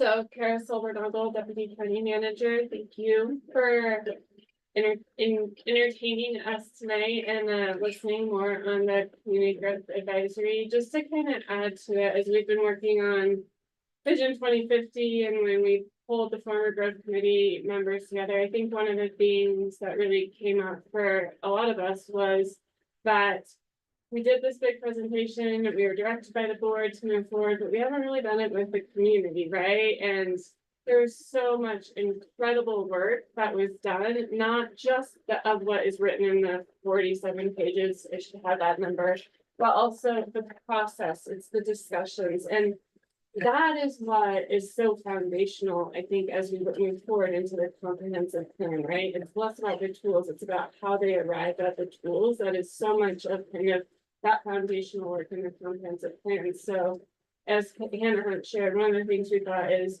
we needed to do some of the work with all of you because quite frankly, you've heard it, but the last time you really dove into it was, I pulled up the date, June 6th, when it was the full report out with the BRCC, right? So this is twofold. One, to go a little bit deeper with all of you. Two, it's a launching point and you all are the guinea pigs for starting this as a public conversation as well. So I appreciate some feedback along the way, but really just kind of wanting to get into a little bit more of what was the recommendations, why do they matter, and why is it something that we want to be carrying forward as a community as the basis for the comprehensive plan. So much as this you've seen, I'm not gonna, there's some slides in here and I'll go faster. But more just again, you're a little bit of the guinea pigs for the public piece too. So again, why does it matter? This was a group that was set up to develop recommendations to manage the impacts of growth, to align our community values, to address climate action. Because the built environment is 47% of our greenhouse gas emissions. That's why this matters, right? And through that, you know, is an incredible process. Many of you were part of it, followed along. So I won't dive into the details, but I think also what comes up in the recommendations is really, again, a vetting process of community proxies of that really took a lot of thought and care. And so one of the things we're holding true to is that that process means a lot. We want to evolve it and we want it to, you know, expand as needed in the comp plan, but we don't want to go back on so much incredible work that was done. So again, what did they do? They did a lot, 10 months, set up vision and goals, found some shared values, really, you know, got in the weeds, rolled up their sleeves of what do we want more of, less of when we talk about Pickton County in 2050. What are the different things? What are the different levers? Where do we need to compromise if we want to, you know, the the classic example is if we want to house our workforce and we want to keep our rural landscape, two things are at odds, but what are the compromises and everything in between? So I think kind of diving in, I'm not sure how much we've dove into with all of you of like really how they got there and kind of what are the big questions that are facing this community that really are going to be part of this comprehensive planning process and how we start to look ahead. And, it was the big questions they identified. Should house size be limited? Should we be changing our TDR and GMQS system? Is it only on new development? Is it the existing building stock? What's the role of the intensity that we're seeing? So short-term rentals, special events, those kind of things. How do we house our workforce, and what's the role of the urban growth boundary, leading into what you guys just talked about on the Owl Creek plan, transportation and all those pieces. And how do we limit growth? Where do we allow for those density? Those are big questions. They're not new questions for this community. You all have seen these time and time again, but they're still questions, and they're going to be the questions that we continue to face. So really, I think the important piece as we start to look into that, the comprehensive plan is those guiding principles that there's, it's the climate aspect that was really set forward through the board already with the 90% reduction and residential net zero. But the group really dug in and said, what is community character? What is that balanced economy? It's that rural and wild preservation. It's how do we manage highway congestion, the rural traffic, rural traffic, parking in the driveways or not. The balancing the economy, how do we address the workforce, that housing imbalance, how do we pace development and develop, also acknowledging development is part of our economy, so we need to acknowledge that and pace that as a way that our infrastructure can allow. So I think you all have seen these, we've used them quite a bit, but wanted to go from here and dive one level deeper, what were their key findings? But the first place the group ever got agreement, and I think this community is a good proxy of the community, is that we can't not just do nothing. Don't quote me on that grammar right there. That was really bad. It's late. I realize this is coming out of my mouth. Right, but we can't not do anything, still can't do it. Doing nothing is not an option. For our community, for what we need, and that, yes, home size is part of the issue. It is not the only solution to get to our community outcomes, and that we need to look at the whole picture. Again, greenhouse gas emission impacts are a concern, but there's also, as we said, the balanced economy, the rural and open lands. There are other community character pieces that we also want to maintain as we look ahead. There's how can we do all these things and also get certainty and simplification when we know we have a very complex land use code. I don't know how we do all these things. I can't wait for the magicians to show us. And like I said, balancing those community values with also the economic resiliency, recognizing what's the right piece of development as we move forward. And finding the opportunities, because these are so interwoven. There's a couple that have already come before you, but I think what's important as we start to move from the growth committee recommendations into the community and into the comp plan process is recognizing this is so much bigger than climate emissions and house size. I think sometimes that becomes the narrative. There's so much encapsulated in this, and this is really about an overhaul to create the community that you all wanted to see in 20, 30 years.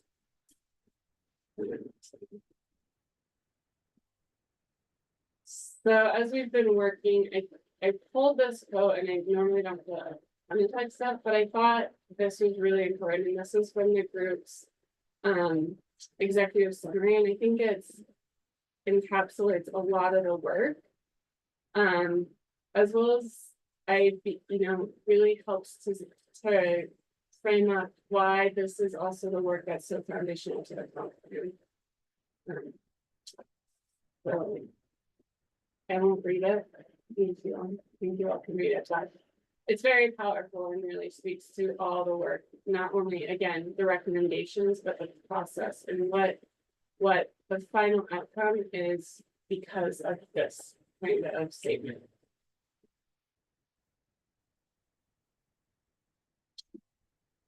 Next slide. Yeah. So now the real crux of it all, and I wasn't sure if it was gonna show up or not, it looks like it doesn't, so. I'll read it. We lost a little on the bottom, but Okay. it can be your Okay. slide. So rather than diving into the tools, what we wanted to do with all of you is really speak about the rationale behind the tools. What was those key findings, those really the pieces behind it all that, as this moves from a comp plan to code, there'll be things that change, but these are, I think, the essence that really are the foundation as we look to comp plan. I want to have that discussion with all of you, but really it's that maintaining the real character in open lands. All development creates community and resource impacts, the good and bad, it's just that acknowledging it. That really, as the square footage increases, those impacts and disturbance to parcel increase. So how can we look at home size as scale to parcel for those nuanced and contextual approaches, not just hard and fast lines all across the board? That the houses under 5750 generally meet our community and climate goals. There's less intensity, there's less energy usage, and so how do we incentivize? Again, I think that's the important piece rather than regulate more. How do we incentivize folks to build or redevelop at the lower square footage, recognizing those how it impacts our community, streamlining review, where are those opportunities? That a lot of those community character impacts are not just within the building envelope, but it's across the entire property. So where can we look at changes to the code that really influence the entire property, not only focusing on the building pieces of it. Getting into the energy aspects, it's hopefully this statement is out of date now with changes that have already happened, but the existing energy demand exceeds the current renewable supply and has impacts beyond our energy goals. How can we upgrade performance standards that will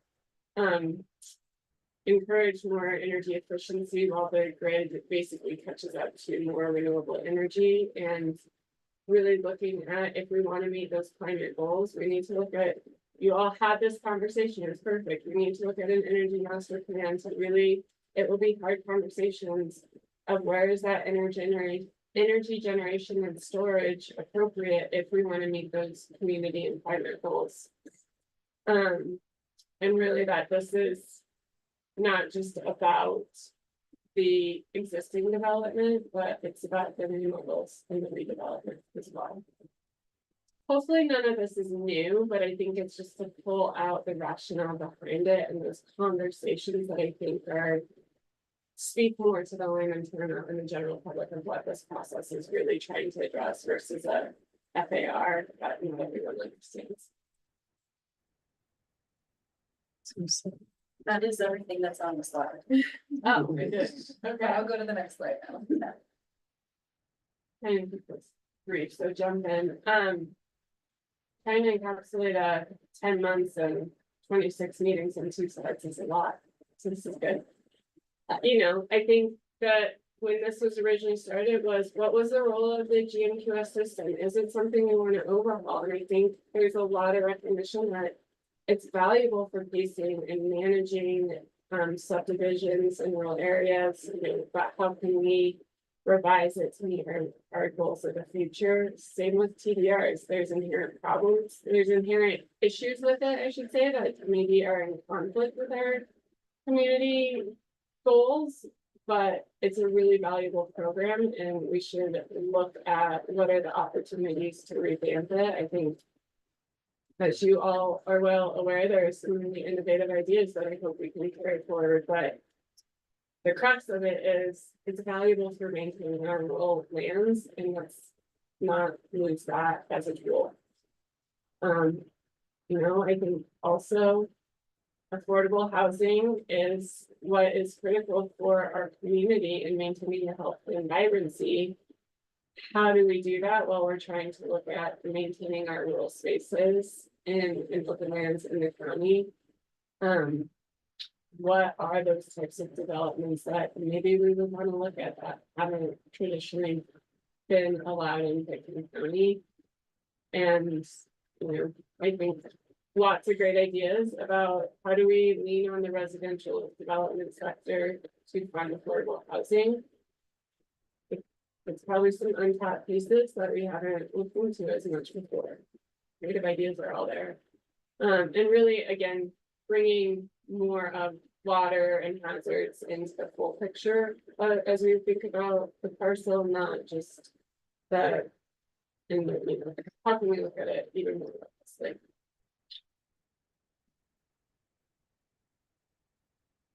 You all have seen that. And then there's this, and I'm not gonna go through this. That's what I'm sure. I know. It was literally a copy and paste, cause I don't even. Like, oh my God, I know.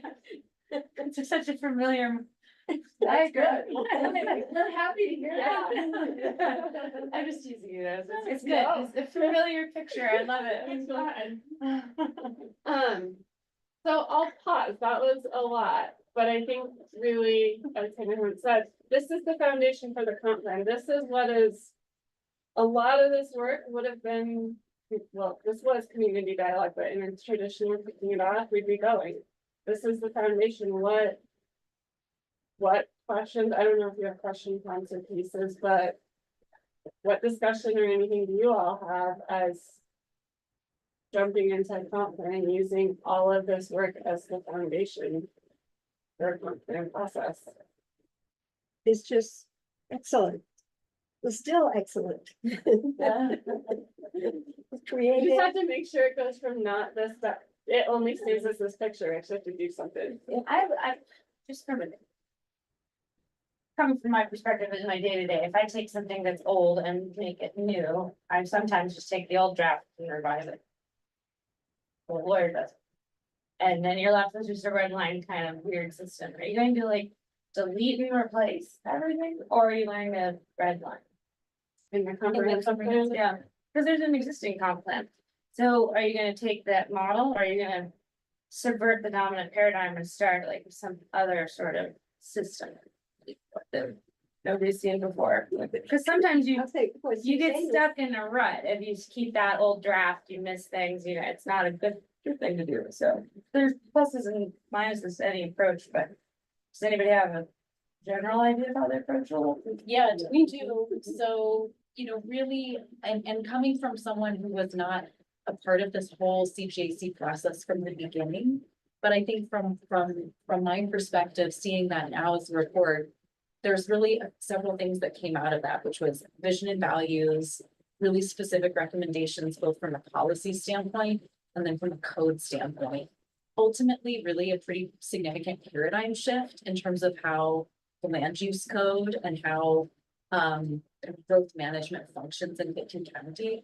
So just with that as kind of the background to your question, Chelsea, yeah, it's going to be a real like new update. So we won't be just taking the same format and redlining and moving that forward. Albeit said, I mean, last meeting, I think you saw, here are all the sources that inform this new comp plan. One of those things will be the current comp plan. Yeah. So there may be aspects to that, a through line, of course, is the preservation of rural character that just becomes, it's really, really present. So in terms of a, through lines, yes, there will be continuity, but in terms of a format and in terms of a one document to the next, it will really be a new document.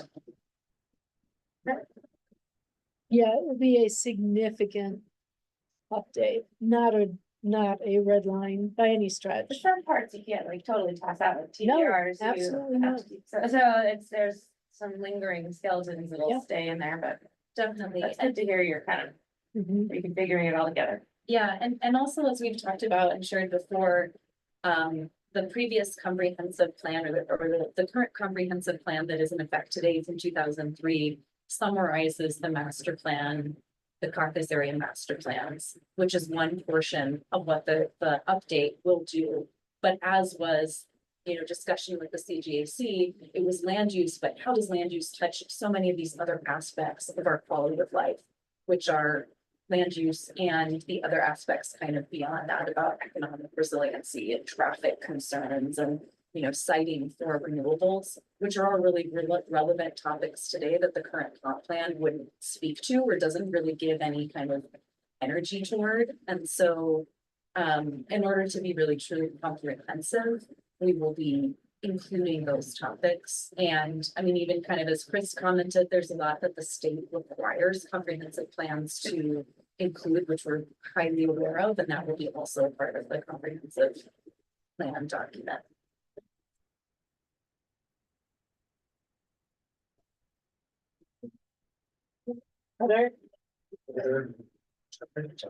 So when the county commissioners basically said, go for it, do everything. Take everything that was in the advisory. Whatever was said in that business. Is there anything that's not holding the test of time? So 6 months later, since they said, go for it. Would we say,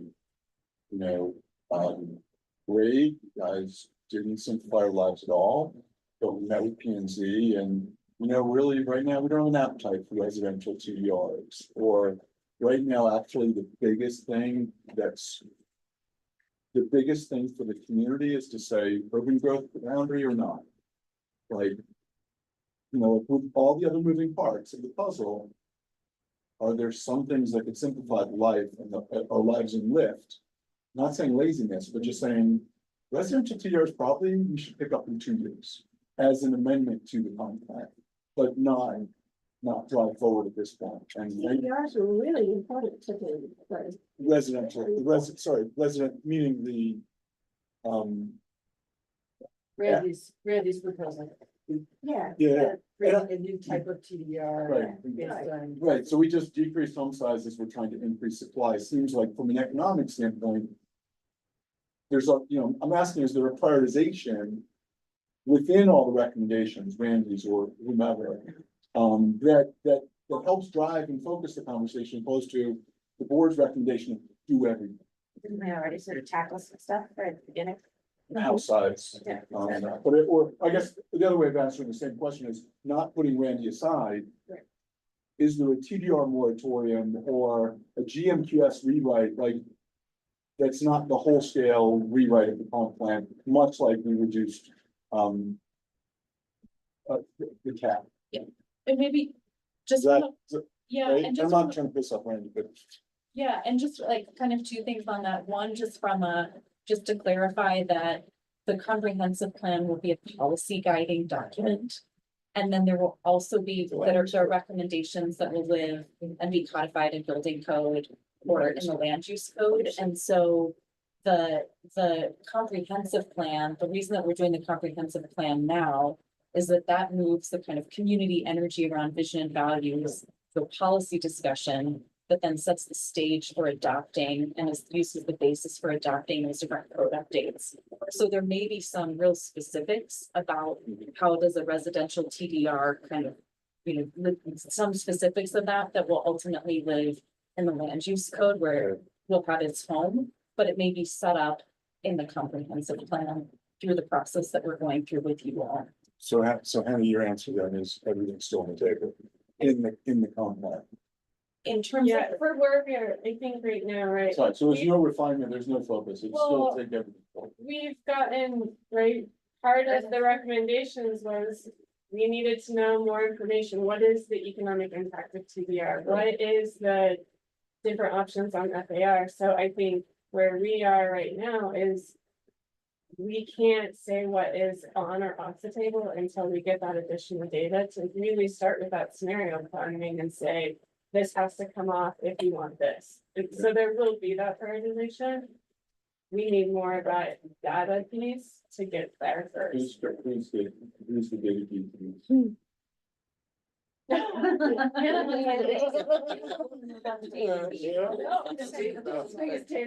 so it's in-house, it's in-house. No, but we're all in it, but. Oh, cool. No, we also, Just all Yeah. the design workshop, we Yeah. got 13 consultants Yeah. to do all this. People geek out. Yeah. From a budgetary perspective, how much is this costing as far as extra? Monetary, is there a line item for revising the comp plan? In the county budget? They'll probably build implementing the growth committee recommendation.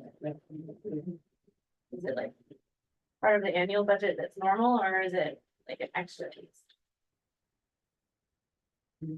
Professional services, budget requests, approved budget requests. What is that nugget? I guess. Am I allowed to ask? Somebody gave me a funny. I think it was Public. 100 And it'll go into next year. So to your point, there's a commitment to basically say, can we take all of this forward? Right now. That's the commitment that they're. And the true accounting, if we could ever come up with that, would also be to ask, what is it saving us? Or what is it saving us from? Cost-benefit analysis. I'm just curious, if this sounds like it's a large scope, how much that's still budgeted for.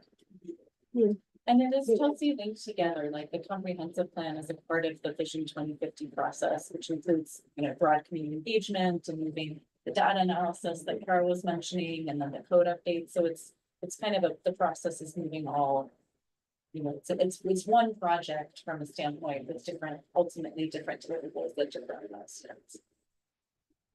and And- and the comprehensive plan element of that whole project is primarily being driven by in-house staff with the assistance of with some consultant assistance in gathering data, some of the data that's necessary, but so a lot of that specific work will be done in-house.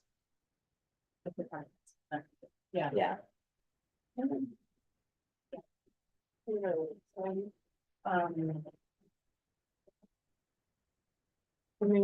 So kind of building off where are we, what are we doing? So it's, as we said, we got this, we got direction to move forward, but we need to go educate the community on it. And as part of kind of blending again, the growth committee recommendations with the what would be just a comp plan processes. We need to go out and confirm those vision and values that the growth committee recommended. They aren't that drastic from what has held true for a long time. They're an evolution, so. But I think it's important to be checking with the community and if we need to evolve anymore. That's really where we are right now. This P and Z is kind of the kickoff of that, and so we'll be getting out there a lot more broadly about the growth committee recommendations, what it is, why it's important, right? Even if you don't own a house, you should care. It's hard to explain why you should care about the land use code and the energy code, so I'm trying to tell people they should care. So please help us tell people they should care. And then that moves into the future engagement will be aligned with those key milestones that are part of the comp plan process. So all of you. So with that, maybe get back to you. Sure. And what is that engagement? I mean, I read the newspaper, and there's a lot of people in this community read the newspaper. I haven't seen anything in the newspaper, and I read it. So we're looking at website, newsletter. We actually are working on seeing if on Aspen Public Radio, we maybe might talk into some folks about maybe some sit down interviews with prior members. And so trying to do a full and publish some, trying to get some press release, and so hopefully somebody do it as well. So. So I think the less involved community market. Gives it to the newspaper as opposed to. Searching the website or those things, or public radio as well. Yeah, it's a good source, but I think to get it out to the broader community, we got two great newspapers. I'm sorry, speak up. I'm sorry, I think we have one really good newspaper at least. And so, I think that having it as a newspaper is a really good way for people that are less involved in, thinking about house sizes and energy and all those kind of things. Informed of what's going on. And I would also say, I think we would want to lean on all of you and we'll lean on the other, we're talking about if any of you have connections, if we need to go to Rotary, if, I think people are talking about going to the farmer's market, Might not get a lot of traffic, but if you get one or two people to stop by, it's one or two people that we probably haven't talked to before. So any of those ideas, kind of putting on a roadshow for the next couple of weeks. And we will reach out. Put up that chart with. I know, I was like, man. And we'll reach out to the caucuses as well.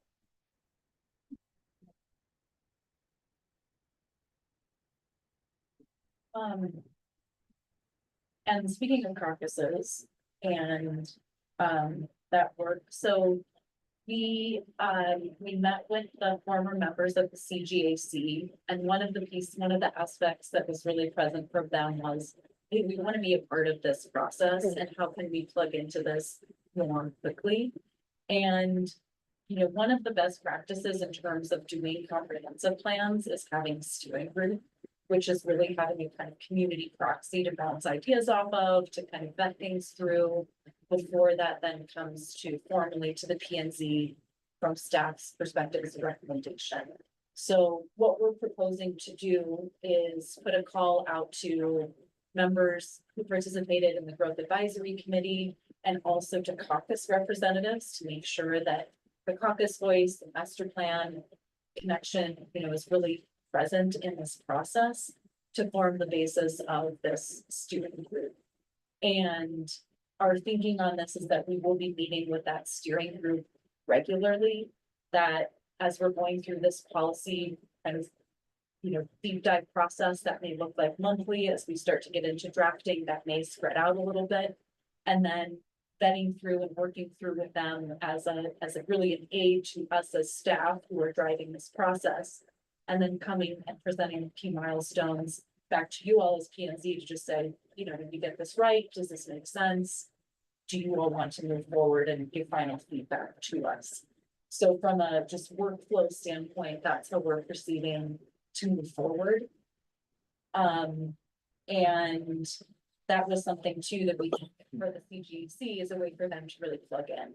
And for them So to, glad you're doing that. yeah, and kind Because of, they're getting, antsy, they want to, maybe I'm not I speaking heard for the same you. thing. yeah, They're like, what's happening? yeah, and Yeah. Did all also, this, And, how come it's not happening? and I've heard a few of them say, I ran into several on July the 4th at the picnic, and they were saying, well, if we're not engaged again, then we will start to lose our energy and focus, and they think that it was just all went to waste. Yeah. We're not being called on to continue to help it along. And gosh, what a well of expertise and talent and energy and imagination that was. right, Great. yeah. And, we would say, so for the last meeting that we had, about half of the CGAC members were a part of that. And so, hopefully there would be those members with more, but the intent is for the steering group to really be representative. So that's also as we kind of evaluate folks who are, as people are interested, if only quarter of the CGAC wants to participate, then we think about how do we make this group really operate as a steering group, as a community proxy. And our hope as well is that the CGAC folks who've been a part of these discussions can help with a portion of that prioritization, Jeffrey, to your point. And also kind of bringing the caucus representatives along too, for the discussions that, they may have been aware of, but weren't. The other, I guess, really question here is that for that comprehensive plan steering group, there's an opportunity if someone through P and Z would like to be a representative on that group. And, initially when we came to you with this process, we thought, hey, we'll be meeting with P and Z every month and kind of go through this. And when we reflected on this process, we thought, well, it really makes sense for us to go through this steering group first and then bring that back to P and Z for your, ultimately your feedback and your final decision and approval to move that forward. But this is just a plug and a kind of question to you all. Is there anyone who would like to be a part of that group? It would be meeting more like monthly. And or if there's a time when it feels like here's a key discussion, we'd like to have someone, weigh into that, know that having a P and Z member a part of that or come to a portion of those meetings would be welcome. They will be public meetings and publicly noticed and have a public hearing element. So, that's kind of part of what we're kind of understanding from also meeting with the attorney's office. So kind of open question to you all, if you have a response now or think about it, if it's better to kind of weigh in. I would say no. And the reason I would say no is that the way I read that P and Z member would then be coming back to talk about what the comprehensive plan steering group was doing. And I don't think we as individuals are equipped to do that. It's so big. I mean, I can understand that you as a planning staff can do that, but I would be concerned about having it skewed in the process as it opposed to that. And just to be clear, we will be as staff coming back and reporting out on that. If it's helpful to have someone in the room to, say, hey, this is more context to what was presented, but that's not for children. What are the rest of you? Is it like? And not a requirement, just an I'm a opportunity. wilted flower Yeah. right now. I have to think of it, sorry. I just like it noted as chair, I reserve the right to just pick someone. No, you don't. Having been a member of the group, I'm conflicted about whether it doesn't really feel somehow right. I don't know whether that's correct. When we were doing the initial outreach program, I purposely didn't say anything, but I attended them all online and zoomed into attended any in person, just listen. Because that was what we were supposed to do, was just listen and report back to the board. So it's kind of like not our place to participate. We can listen, kind of, but we're supposed to vote on it. Well, we weren't supposed to vote. We were supposed to be there as resource people for the people on the group. If they had questions about what had flown before, what worked before, what we thought would work, but we had to ask questions, clarifying questions.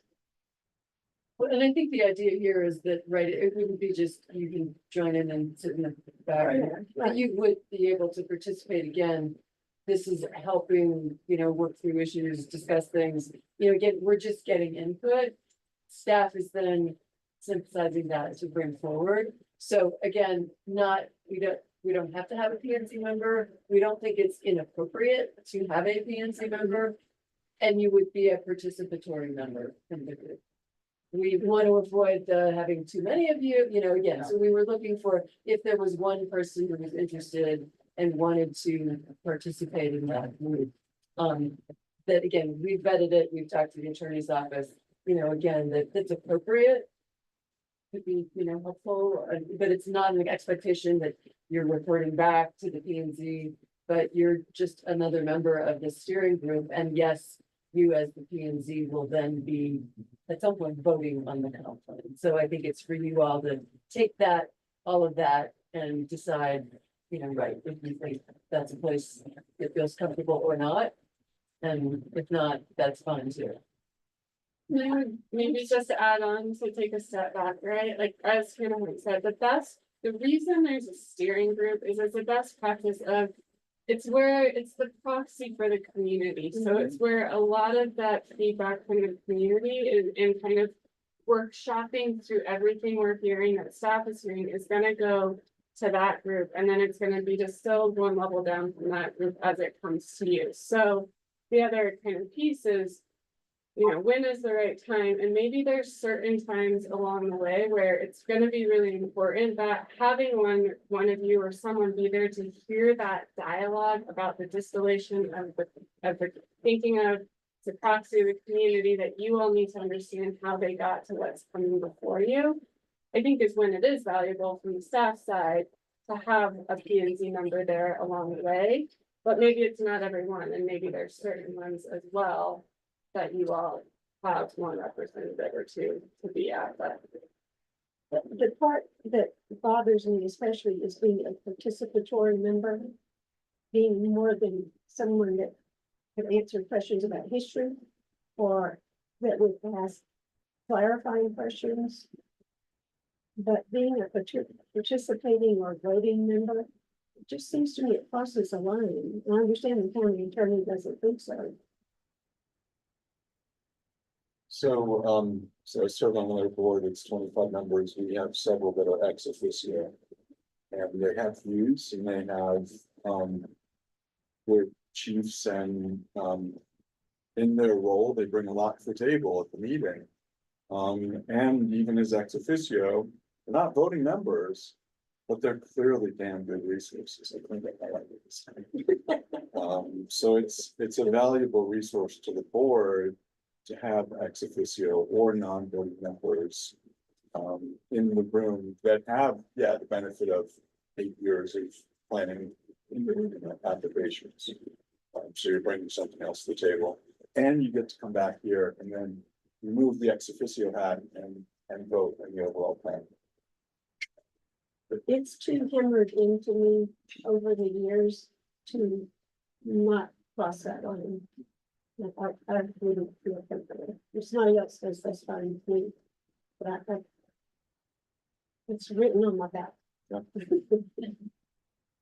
And maybe just a clarifying point, this is not an advisory and appointed group, this is more informal, but they will be both meetings, so. When we say vote, it's a consensus kind of thumbs up from some, this is not a group that's gonna have a formal body, a formal vote or anything like this, this is more of a.